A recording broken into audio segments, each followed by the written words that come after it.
आटा, दाल, चावल, सरसों का तेल, बाइक का तेल, बच्चों की फीस, इसके लिए अपनी पूरी जिंदगी स्पॉइल करेंगे। ये चीज आप मान लीजिए। आप उन समस्याओं के लिए नहीं बने हैं जिनमें आम आदमी पूरी जिंदगी खराब कर देता है।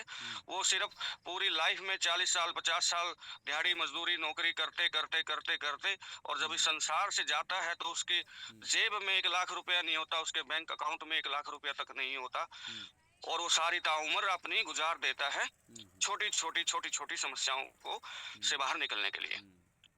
आप उन लोगों से, उन अरबों करोड़ों लोगों से डिफरेंट है क्योंकि आप एक नेटवर्कर हैं। आपके सपने बड़े हैं तो नो डाउट आपकी जरूरतें भी बड़ी हैं, नो डाउट कि आपका संघर्ष भी बड़ा होगा, और नो डाउट कि आपको जो मिलेगा वो भी एक बड़े लेवल का मिलेगा। क्योंकि इस इंडस्ट्री के अंदर नेटवर्कर बाई चांस आते हैं, बाई चॉइस नहीं आते। कहीं पे भी नेटवर्किंग के स्कूल से आपको यहाँ पे नहीं भेजा गया। ये ऊपर वाले की रहमत है आपके ऊपर कि कुछ ज्यादा मिलना था, इसलिए आप दुनिया से अलग हैं, इसीलिए आपकी समस्याएं भी अलग होंगी। और ये चुंदी चोरी छोटी मोटी 10-5 हजार रुपए के लिए आप नहीं बने हैं, इसको ठान लीजिए।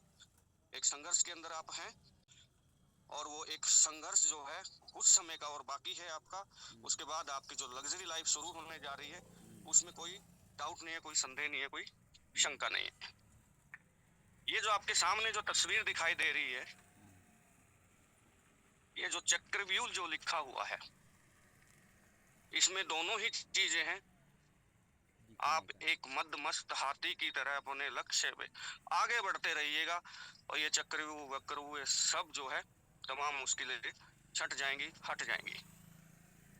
अब आपके सामने आएंगे क्या क्या, मैं वो चीजें बता रहा हूँ जिनको आज तक 18 महीने से मैं लगातार बिना कोई दिन मिस किए सेशन कर रहा हूँ, लेकिन जब तक भी सेशन हुए हैं वो उन टॉपिक्स के ऊपर हुए हैं जो मौजूदा रहे हैं, जो 10, 20, 25, 30 हजार रुपए के अंदर समस्याएं पैदा होती हैं और 10, 20, 30, 25 हजार रुपए से समस्याएं निपट जाती हैं। उन्हीं टॉपिक के ऊपर अभी तक सेशन हुए हैं।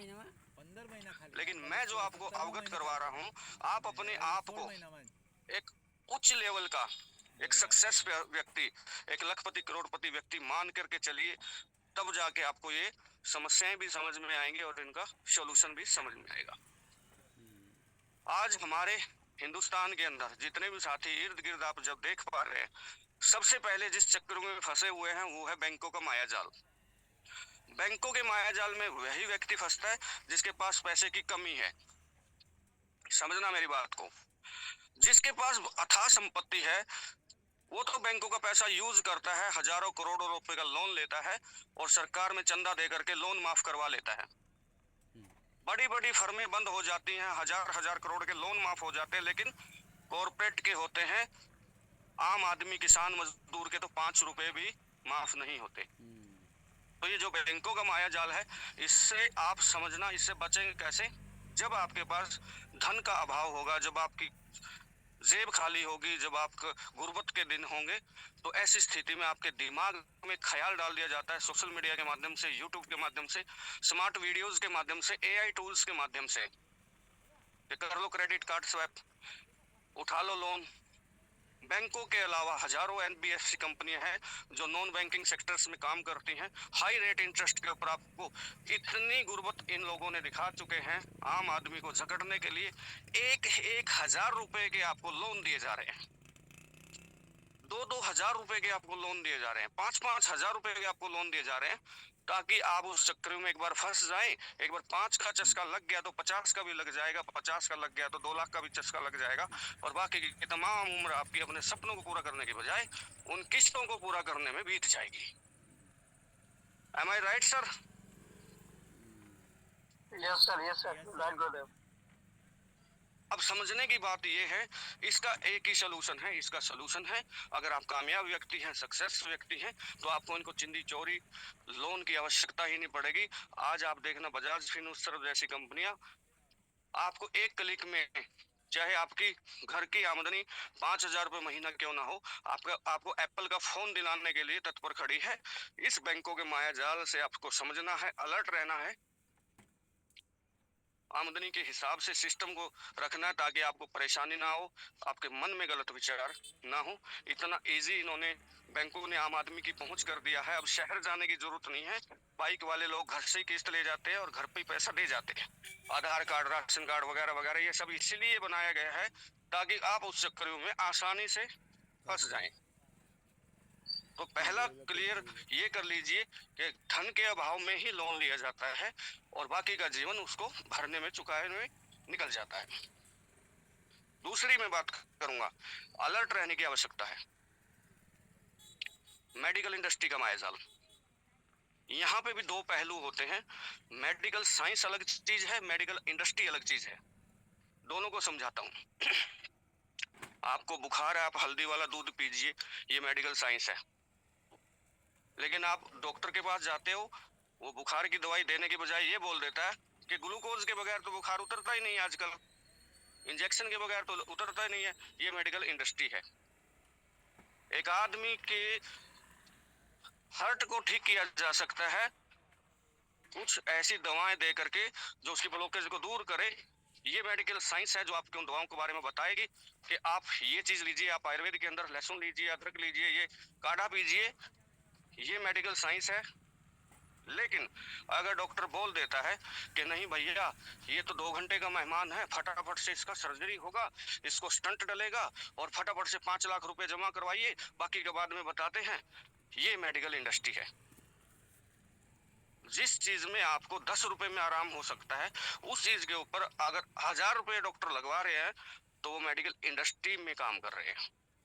इन चीजों को, अपने हेल्थ को स्वस्थ रखिए, प्रकृति के नजदीक रहिए ताकि आपको डॉक्टरों के पास जाने की जरूरत ना पड़े और आप आसानी से अपना क्योर ट्रीटमेंट खुद समझ से कर सके। और आपका समझदार होना, पूरे परिवार का समझदार होना है, क्योंकि एक जागरूक व्यक्ति अपने साथ 8 से 10 परिवार के लोगों को जागरूक कर सकता है। मेडिकल साइंस और मेडिकल इंडस्ट्री में फर्क आपको समझ में आ गया होगा। साइंस होता है खोज जो इंसान के जीवन को बेहतर बनाने के लिए काम कर रही है, और इंडस्ट्री होता है वो जो उसकी जेब से पैसा निकलवाने के लिए काम करेगी। Clear sir? Yes sir. Cohost साहब, yes sir. Yes yes sir. Sir, yes sir. ये जो चीजें मैं बता रहा हूँ ना, ये चीजें मैं इसलिए बता रहा हूँ कि आपके पास अगर पैसा है तो वो वेस्ट ना हो। ठीक है। उसके बाद नशे का मायाजाल। नशा भी यहाँ पे 2 कैटेगरी में आपको बता रहा हूँ। पहला नशा वो है जो गवर्नमेंट अप्रूव्ड है, समझ रहे हो? जैसे शराब की दुकानें, उससे सरकार को टैक्स आता है। पहले लोगों को अप्रूव्ड दुकानें खोल करके नशेड़ी बनाया जाता है, फिर उन्हीं लोगों को अंग्रेजी दवाइयाँ खिला करके ठीक किया जाता है। पहले लीवर खराब करो, हॉस्पिटल में भर्ती होगा। यानी हर एंगल से सरकार आपको लूटने का, खसोटने का प्रयास करती है, जिसमें कॉर्पोरेट लोगों का पूरा पूरा हाथ रहता है। ये तो वो नशा बता रहा हूँ जो सरकार द्वारा प्रमाणित है, जो दुकानों पे मिलता है आराम से। इसके अलावा भी बहुत सारे नशे हैं जो अनऑथराइज हैं, जो चोरी छुपे लोग बेचते हैं। तो ऐसे लोगों से, ऐसी बुरी आदतों से आपको अलर्ट रहना है, आपको बच के रहना है। बड़े इजीली तरीके से ये आपको प्रोवाइड हो जाता है, चाहे वो 10 रुपए की बीड़ी हो या 2 रुपए का गुटखा हो। वो आपकी हेल्थ के साथ खिलवाड़ है और आपको उस मुकाम तक लेके जाएगा जब आपकी जेब से पैसा निकल के कॉर्पोरेट घरानों में निकल जाएगा वो। तो किसी भी बुरी संगत का और किसी भी बुरे उत्पाद का, चाहे वो आपके बगल की किराना की दुकान से ही क्यों ना मिलता हो, इन चीजों से अपने आप को बचा के रखें। आप बचेंगे तो आपके बच्चे बचेंगे, परिवार बचेगा। आपके अंदर बुरी आदतें होंगी तो आपको देख करके आपके बच्चों के अंदर बुरी आदतें लाजमी हो जाएंगी। तो ये भी एक कारण है आपके ड्रेन थ्योरी का। जो पैसा बेवजह आपके घर से निकल जाता है, ऑन एवरेजन पूरे साल भर में एक परिवार से साल भर के अंदर ऑन एवरेजन 2 से 5 हजार रुपया आराम से एक डॉक्टर को जाता है। हम उसको रोक सकते हैं कुछ बुरी आदतें छोड़कर और कुछ बुरी संगतियां छोड़कर। ऑथराइज नशा जो सरकार दिला रही है हमको दुकानों के माध्यम से, अनऑथराइज नशा जो ब्लैक में बेचने वाले कर रहे हैं, इन लोगों से आपको अलर्ट रहना है ताकि आपका इकट्ठा किया हुआ धन संपदा भी जो पूंजी है वो ड्रेन थ्योरी के माध्यम से ऑटोमेटिकली बाहर ना जाए। अब बात करते हैं उस चीज की लॉकडाउन। जो पहले भी आप एक बार फेस कर चुके हैं, लॉकडाउन की स्थिति। और इन फ्यूचर भी कोई भरोसा नहीं है। અત્યારે પાછું क्या आपके पास इस चीज की कोई प्लानिंग है कि अगर कल को फिर से લૉકડાઉનની लॉकडाउन हो जाए तो आपके હાથે घर में લાગવાનું कितने दिन का आटा है, या कोई ऐसी ખબર પડી જાય प्रिपरेशन है? બનાવી દીધી વિડીયો એનો। ठीक है, तो ये जो स्थितियां हैं ये ऊपर से नहीं आती, प्रकृति से नहीं आती, बारिश में नहीं आती, धूप से नहीं आती। ये परिस्थितियां बनाई जाती हैं सरकारों के ऊपर। नेशनल इंटरनेशनली प्रेशर होते हैं, चाहे वो जनसंख्या कंट्रोल करने का प्रेशर हो, चाहे वो पेड़ पौधों को, प्रकृति को बचाने का प्रेशर हो, चाहे वो पीने योग्य जल जो हमारे पास सीमित है उसको बचाने का प्रेशर हो। तो ऐसी स्थितियों में कुछ न कुछ महामारियां ला करके, कुछ न कुछ बीमारियां ला करके जनसंख्या को नियंत्रण करने का काफी देशों की सरकारें प्रयास करती रही हैं, पहले भी करती रही हैं, अभी मौजूदा में अभी आप लोगों ने देखा 7-8 महीने का लॉकडाउन। तो ऐसी स्थिति एक भयावह स्थिति है उस आदमी के लिए जिस आदमी के घर पे शाम का आटा नहीं है। तो ऐसी स्थिति से निपटने के लिए आपके पास अभी समय है। हो सकता है आज मैं 2026 के अंदर इस विषय पे बोल रहा हूँ और 2028 के अंदर सरकार सोचे बैठी हो कि लगाएंगे फिर से। तो उसकी प्रेपरेशन आज आप अपना समय मत खराब करिए, ठीक है ना। अगर आपके घर पे 20-30-50 लाख रुपए रहेंगे, आपके घर पे राशन रहेगा, तो आप अपने साथ साथ पड़ोसियों का भी भला कर सकते हो, ठीक है। अगर आप भी ऐसे ही हैं जैसे हम, वैसे तुम्हारे रिश्तेदार, वैसे पड़ोसी, वैसे अड़ोसी, मरो भूखे फिर। प्रिपरेशन जरूरी है, प्लानिंग जरूरी है। ये इन फ्यूचर कुछ भी घटनाएं हो सकती हैं और मैं बिल्कुल रियली बता रहा हूँ, ठीक है। आप अलर्ट रहिएगा। बचेगा वही जिसके पास पैसा होगा, और पैसा कहाँ से होगा वो सोना खान सर बताएंगे। नेक्स्ट मैं चलता हूँ वर्ल्ड वॉर की तरफ। क्या ये चीजें जो हैं आपसे पूछ के होंगी? क्या प्रथम विश्व युद्ध आपसे, आपके माँ बाप से, आपके दादा दादी से पूछ के हुआ था क्या? या सेकेंड वर्ल्ड वॉर आपके 1939-1945 में जो हुआ था वो आपसे, आपके दादा परदादा से पूछ के हुआ था क्या? और अगला जो होगा क्या वो आपसे पूछ के होगा? मेरी बात को समझने का प्रयास करें। पूरे विश्व में इस समय गुटबाजी है, मित्र देश दुश्मन देश कहीं धड़े बन चुके हैं और एक स्लोली मूवमेंट वर्ल्ड वॉर की तरफ जा रही है। उसमें 2 साल लगे, 5 साल लगे, 10 साल लगे, कितना भी समय लगे, लेकिन गुटबाजी है। बचेगा वही जिसके पास सुरक्षा के इंतजाम होंगे। इसको भी आप हल्के में मत लीजिएगा। हो सकता है वर्ल्ड वॉर हो और आपका एरिया सुरक्षित हो, बात वो नहीं है। बात वो है अगर आपका एरिया सुरक्षित नहीं है तो आपके पास क्या इंतजाम है। अगर आपके पास पैसा नहीं है, ठीक है, तो सबसे पहले सरकार आप ही को निपटाएगी। आप एक चीज समझना, अमेरिका को भारत से दुश्मनी नहीं है, ठीक है। किसी भी सरकार को किसी से दुश्मनी नहीं है। मुद्दा यह है जनसंख्या कैसे निपटाएं, समझ रहे हो। यूरोपियन कंट्रीज का कहना है कि एशियन कंट्रीज के 2-4 देश, भारत, पाकिस्तान, बांग्लादेश, ये इन्हीं की आबादी 30% बनती है पूरे वर्ल्ड की आबादी का, और ये हमारे हिस्से का ऑक्सीजन खा जाते हैं सुबह सुबह, ठीक है। रामदेव के आदमी सुबह सुबह सूंघ जाते हैं, अमेरिका के लोगों के लिए बचता ही नहीं।